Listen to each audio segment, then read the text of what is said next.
السلام علیکم، بسم اللہ الرحمن الرحیم۔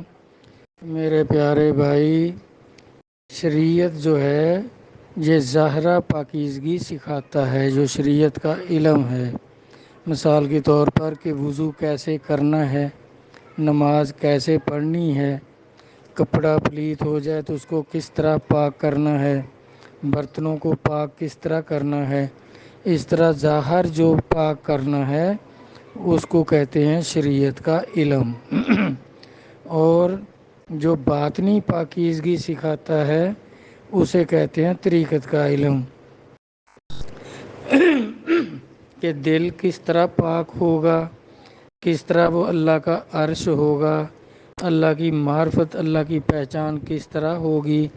یہ جو اندر کی پاکیزگی سکھاتا ہے اسے طریقت کا علم کہتے ہیں۔ یہ جو ہے کہ فرض کے طور پر عبادت کرنا شریعت، بھائی فرض کے طور پر کیا تو پھر سنت کے طور پر جو عمل کرتے ہیں اس کو کیا کہیں گے؟ شریعت ظاہرہ پاکیزگی سکھاتا ہے شریعت کا علم، اور جو طریقت کا علم ہے وہ باطنی پاکیزگی سکھاتا ہے۔ والسلام، اللہ حافظ۔